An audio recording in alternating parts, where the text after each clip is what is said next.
आप अपनी एंटरप्रेन्योरशिप की जर्नी में कितना आगे बढ़ रहे हैं, ये इतना महत्वपूर्ण नहीं है। उससे ज़्यादा इम्पोर्टेंट और क्रिटिकल पार्ट ये है कि आप उस प्रोसेस में किस एथिक्स के साथ में आगे बढ़ रहे हैं।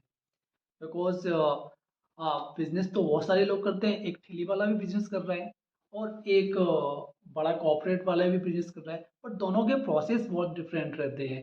जो एक सिंपल ठेली या शॉप लगाता है, उसको अपनी बिज़नेस के बारे में बहुत सारे क्रिटिकल पार्ट्स नहीं मालूम होते हैं। वो डेली का कितना सेल कर रहा है, वो एक हमेशा लमसम लेके चलता है, बिकॉज़ उसके पास में एक प्रॉपर थ्योरी नहीं होती है, प्रॉपर उसका टेक्निक नहीं होती है कि किस तरीके से फाइंड आउट करना चाहिए सारी चीज़ों को।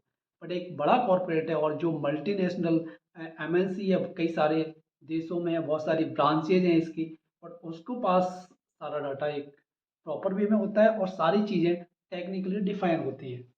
तो ये सारी चीज़ें जब पॉसिबल होती हैं, जब आप कोई भी बिजनेस करते हैं, जो भी काम करते हैं, तो उसको एक प्रॉपर वे में उसकी टेक्निक समझना ज़रूरी होता है। दोस्तों, आज के वीडियो का मकसद ये है कि आपको एक ऐसे टॉपिक और एक वर्ड के बारे में बताऊंगा जो बहुत ही ज़्यादा क्रिटिकल है।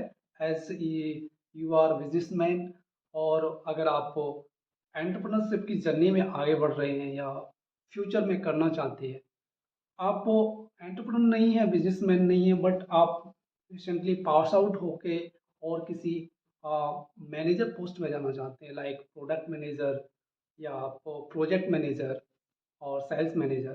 तो ये वर्ड को डीपली एनालिसिस करना, डीपली जानना, थ्योरेटिकली और प्रैक्टिकली जानना, ये बहुत ही ज़्यादा क्रिटिकल पार्ट है। तो मैं आज जो बात करने वाला हूँ वो है पर्सोना। हो सकता है आपने ये वर्ड सुना होगा, पर्सोना, हो सकता है नहीं सुना होगा। अगर नहीं सुना है तो कोई बात नहीं, आज आप इस वीडियो को लास्ट तक देखिएगा और सारी चीज़ें बिल्कुल प्रॉपर वे में आपको समझ आ जाएंगी। दोस्तों, नमस्कार। मेरा नाम है अवधेश शुक्ला और आप देख रहे हैं जुगनू सर्विसेज चैनल। दोस्तों, बिजनेस से रिलेटेड और टेक्नोलॉजी से रिलेटेड हम इस चैनल पे वीडियो लगातार डाल रहे हैं और डालते रहेंगे। तो आपसे आशा करता हूँ कि इस चैनल को सब्सक्राइब ज़रूर करें और इस वीडियो को ज़्यादा से ज़्यादा लोगों को शेयर करना भी ना भूलें। Thank you. तो चलिए पढ़ते हैं पर्सोना की तरफ कि पर्सोना क्या होता है और इसका क्या यूज होता है, क्यों यूज करते हैं इस पर्सोना को। Actually persona word simple way में हम समझें तो क्या होता है, पर्सन की वो सारी चीज़ें, एक्टिविटीज़ और उससे रिलेटेड सारी उसकी प्रोफेशनल लाइफ प्लस उसकी पर्सनल लाइफ, इसको मिला के एक पर्सोना बनता है। ये पर्सोना मेल फीमेल जेंडर पर डिपेंड करता है, कभी कभी कभी कभी उसके चाइल्ड और मतलब यंगहुड पे भी डिपेंड करता है कि किस तरीके का आपका क्लाइंट है। तो बड़े कॉर्पोरेट हमेशा इस वर्ड का काफ़ी डीपली एनालिसिस करते हैं और बहुत सी कंपनियां तो प्रॉपरली इसके ही लिए काम करती है। जो बड़े कॉर्पोरेट के लिए ये सपोर्ट करती हैं कि वो क्लाइंट का एक प्रॉपर पर्सोना बना के दे। तो हमारे या आपके बिजनेस के केस में क्या पर्सोना हो सकता है। मान लीजिए आप कोई इंश्योरेंस एजेंट है या फिर आप कोई एक टेक्निकल कंपनी है, आईटी कंपनी है, प्रोजेक्ट कंपनी। तो आपके लिए क्या किसी कहीं कंडीशन ऐसी होती है जहाँ पर आपके केस में हो सकता है वो एक व्यक्ति विशेष है, हो सकता है एक बड़ा कॉर्पोरेट है। तो दोनों ही केस में लास्ट एंड कस्टमर देखा जाए तो वो कोई ना कोई पर्सन ही होता है। तो उसका एक पर्सोना डिफाइन किया जाता है, उसका एक बायोडाटा डिफाइन किया जाता है। तो उसकी एज क्या है, उसका अर्निंग क्या है, उसकी एक्टिविटीज़ कैसी हैं, वो किस चीज़ में इंटरेस्ट रखता है। तो लाइक एक हम कह सकते हैं उसका एक पूरा बायोडाटा बनाया जाता है कि उस पर्सोना को लेके हम उस बिजनेस को कितना ग्रोथ कर सकते हैं, किस तरीके से ले जा सकते हैं। जैसे मान लीजिए कोई एक टॉय की कंपनी है तो उसके लिए एक जो पर्सोना होगा, एक बच्चा होगा। और कोई एक कॉस्मेटिक कंपनी है तो उसके लिए जो पर्सोना डिफाइन करेगी कंपनी, वो किसका करेगी, एक यंग लेडी का करेगी। तो इस पर्सोना को हम आज डिफाइन और एक बार बना के देखते हैं किस तरीके से बनाते हैं। तो मैं एग्जांपल लेता हूँ जुगनू सर्विसेज का कि हमारे लिए कौन पर्सोना हो सकता है और किस तरीके से उसको हम देखते हैं। चलिए देखते हैं। एक बार मैं प्रेजेंटेशन आपको लैपटॉप स्क्रीन पर लेकर चलता हूँ और उसके थ्रू आपको डीपली समझाने की कोशिश करूँगा। क्लाइंट पर्सोना हमारे केस में एक आईटी कंपनी है जो मेरे लिए वो क्लाइंट है, और उस कंपनी में भी कंपनी डायरेक्ट तो डील नहीं करती है कभी भी। तो इस केस में हमारे साथ में जो डील करते हैं वो होते हैं project manager, IT project manager. तो उस कंपनी में एक आईटी प्रोजेक्ट मैनेजर है, that is IT project manager. अब हमें ये देखना है कि एज अ सेल्स मैनेजर, मैं एक सेल्स मैनेजर हूँ या डिलीवरी हेड हूँ या सेल्स हेड हूँ, तो मुझे देखना है कि कंपनी का एक पर्सोना बनाना है और उस मैनेजर का भी पर्सोना डिफाइन करना है। और इस सारे सिनेरियो को देखने के बाद में हम अपनी बिजनेस में इसको किस तरीके से इम्प्लीमेंट कर सकते हैं। तो सबसे पहले मैं देखता हूँ कि कंपनी का जो टर्नओवर है वो क्या होना चाहिए। कोई मान लीजिए हाँ 1,000-2,000 करोड़ की कंपनी है, तो वो एज अ इनिशियल स्टार्टअप वो हमारे साथ में डील नहीं करेंगे, क्योंकि उनको चाहिए उसी लेवल का कंपनी। तो मैं जो अपने केस में देखता हूँ कि टू टू 50 करोड़ की कंपनीज हैं जिनका टर्नओवर 50 अप टू 50 करोड़ है, वो हमारे साथ में डील कर लेते हैं। फिर इसके बाद में उनके पास में लॉट ऑफ आईटी प्रोजेक्ट्स होने चाहिए, because we are dealing in the IT and telecom sector. तो आईटी और टेलीकॉम से रिलेटेड प्रोजेक्ट्स होना चाहिए इन दिस केस। आपके केस में कुछ और हो सकता है, लाइक जैसा भी आपका बिजनेस है। एंड इसके बाद में मैं बात करता हूँ कि जैसे आईटी प्रोजेक्ट्स तो हो गए थे, बट वो सपोर्ट करना चाहिए कि ओईएम कंपनीज होती हैं like Lenovo, HP, Dell, Apple, इस तरीके की जो कंपनीज है जिनके लैपटॉप्स हैं, आईटी प्रोडक्ट हैं, वो उसको सपोर्ट करती हो।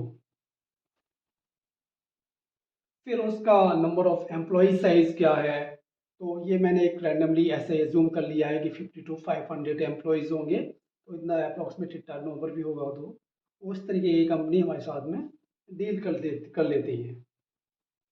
इसके बाद में वो कंपनी का बैकग्राउंड क्या है, कंपनी एमएनसी या डोमेस्टिक है, तो ये सारी चीज़ें भी हम उसमें डिफाइन कर सकते हैं। छोटी से बड़ी चीज़ अपने पर्सोना में डाल सकते हैं। कंपनी का ऑर्गेनाइजेशन का जो विजन है वो क्या है, एंड उसका एथिकल होना चाहिए। कंपनी प्रॉपर तरीके से वो ऑनेस्टली काम कर रही है, कोई बहुत ज़्यादा कोई क्राइसिस नहीं किया, कोई फ्रॉड नहीं किया मार्केट में।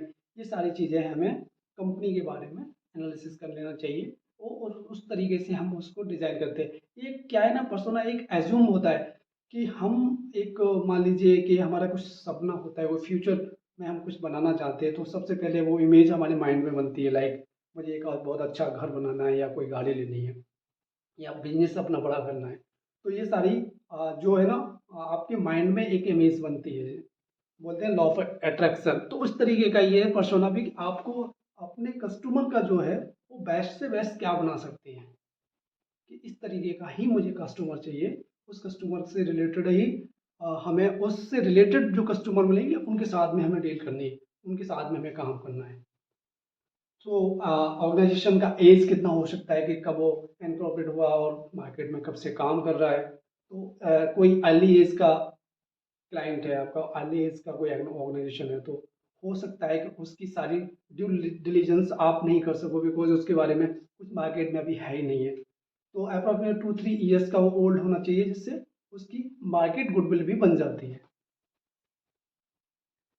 एंड उसके पेमेंट टर्म्स कैसे हैं, आपके पास में कुछ ऐसा डाटा भी है, आप कुछ क्रॉस चेक कर सकते हो कुछ वेंडर के साथ में जो काम कर रही है, तो वो वेंडर के पेमेंट्स वगैरह हैं वो क्लियरली टाइम टू टाइम जा रहे हैं कि नहीं जा रहे। नहीं, अदरवाइज कई कई ऐसा भी केस हो जाता है कि हम सर्विस प्रोवाइड कर देते हैं, प्रोडक्ट्स डिलीवर कर देते हैं, उसके बाद में हमारे जो पेमेंट्स हैं वो लटके रहते हैं महीने से, या 6 महीने 10 महीने। तो वो सारे एक इंटरेस्ट पे देखा जाए तो हमारा जो प्रॉफिट है वो ऑलरेडी उसमें लैप्स हो चुका होता है, हम लूज कर चुके होते हैं उसको। ये सारी चीज़ें होने के बाद मान लीजिए हमने एक कंपनी का पूरा पर्सोना बना लिया, बट उस पर्सोना को हम परफेक्ट जब तक नहीं मानेंगे, जब तक उसका आ, जो मैनेजर है उसके बारे में भी हमें मालूम होना चाहिए, क्योंकि उसके बारे में हमारे साथ में अल्टीमेटली जो डील करने वाला है वो मैनेजर ही होता है। किसी भी कंपनी के साथ में आप डील करते हैं तो उसके किसी पर्सन से ही आप जाके इंटरफेस करेंगे, उसके साथ में ही आप इंट्रोड्यूस होंगे, उसके बाद ही आपके जो बिजनेस प्रपोजल्स है वो पास आउट होंगे एंड वो आगे बढ़ेंगे। तो सबसे पहले कंपनी, देन उसके प्रोजेक्ट से रिलेटेड जो भी आपके साथ में इंटरेक्ट करने वाला है उसके बारे में जानना जरूरी होता है। तो अप्रोक्सीमेटली उसकी एज क्या हो सकती है, तो मैंने एज्यूम किया है कि 30 to 49 ईयर्स का एक यंग या कह सकते हैं 49 ईयर्स का एक अ, व्यक्ति हो सकता है जो इस पोस्ट पे बैठा होगा। उसका सैलरी पैकेज क्या होगा, तो अप्रॉक्सीमेटली 5 to 9 LPA हो सकता है। डिपेंड करता है कि उसका परफॉर्मेंस, बिकॉज इस लाइन में इतना ही होगा, इससे और ज़्यादा और कम मुश्किल है। एजुकेशन बैकग्राउंड तो एक मिनिमम उसका बीटेक MBA हो सकता है वो, एंड उसका एक्सपीरियंस मोर देन 5 ईयर, क्योंकि 5 साल के बाद में ही कोई अल्टीमेटली उस मैनेजर पोस्ट में जाता है वो, बिकॉज उससे पहले कुछ एसोसिएट मैनेजर्स होते हैं जो 3-4 साल अच्छी तरह से घिसने के बाद में उस पोस्ट पे पहुंचते हैं। तो उसका जो पेमेंट मैक्सिमम टर्म है, जैसा कि हमने बिजनेस कंपनी के साथ में किया, तो कभी कभी क्या होता है मेरे केस में, मैं ऑलरेडी कुछ कंपनी और मैनेजर्स के साथ में ये क्राइसिस में ऑलरेडी फंस चुका हूँ, क्योंकि कंपनी के टर्म्स ठीक हैं बट मैनेजर आपको लटका के रखे हैं क्योंकि वो अप्रूवल ही नहीं दे रहे। तो ये सारी टर्म्स उनके साथ में भी हमें शेयर कर लेनी चाहिए कि आप हमारे जो पेमेंट्स है वो इतने दिन में क्लियरली निकालेंगे। और इसके लिए वैसे तो जब B2B केस में आप बिजनेस करते हैं तो सारे लीगल एग्रीमेंट्स वगैरह कंपलसरी है और ये करना भी बहुत ज़रूरी है, बिकॉज विदाउट लीगल एग्रीमेंट्स के आप कहीं भी फंस सकते हैं। फिर उसका क्या उसके बाद में ये मैंने थोड़ा सा उसका पर्सनल लाइफ और ले लिया है कि क्या वो कार अफोर्ड कर सकता है, उसके बाद में एक अफोर्डेबल अपना ओन घर अफोर्ड कर सकता है, वो सारी चीज़ें हम एक डिज़ाइन कर सकते हैं, मेल है फीमेल डजंट मैटर। वो ये सारा चीज़ जो भी है वो हम एक क्लाइंट पर्सोना में डालते हैं। तो इस तरीके से आप भी अपना एक पर्सोना बनाइए, आपका क्या क्लाइंट है, उसका क्या किस तरीके का वो दिखता है, वो सारी चीज़ें आप एज्यूम करके वो डाल सकते हैं। फिर उस पर्सोना पे आप नीश मार्केट पे काम करेंगे तो आपका जो बिजनेस है वो 100% ग्रो करेगा, बिकॉज हम फिर रॉन्ग डायरेक्शन में नहीं जाएंगे, क्योंकि हर प्रोडक्ट हर किसी के लिए नहीं बनता है और किसी को देना भी नहीं चाहिए, बिकॉज आपकी इसमें गुडविल छिपी होती है। अगर आप कोई भी प्रोडक्ट किसी को भी जाके सेल करोगे तो वो आपका प्रोडक्ट वैल्यूएबल नहीं है। आपकी एक नीश मार्केट होना चाहिए, नीश आपका एक क्लाइंट होना चाहिए। उस क्लाइंट को ही आप उसको राइट वे में पिच करते हो तो 100% प्रोडक्ट आपका सेल होता है। तो दोस्तों ये वीडियो था इतना ही, और इसके बाद में मैं कुछ नया लेके आऊँगा आपके लिए। तब तक के लिए नमस्कार, जय हिंद, वंदे मातरम। और इस चैनल को लाइक एंड सब्सक्राइब करना बिल्कुल ना भूलिएगा। Thank you.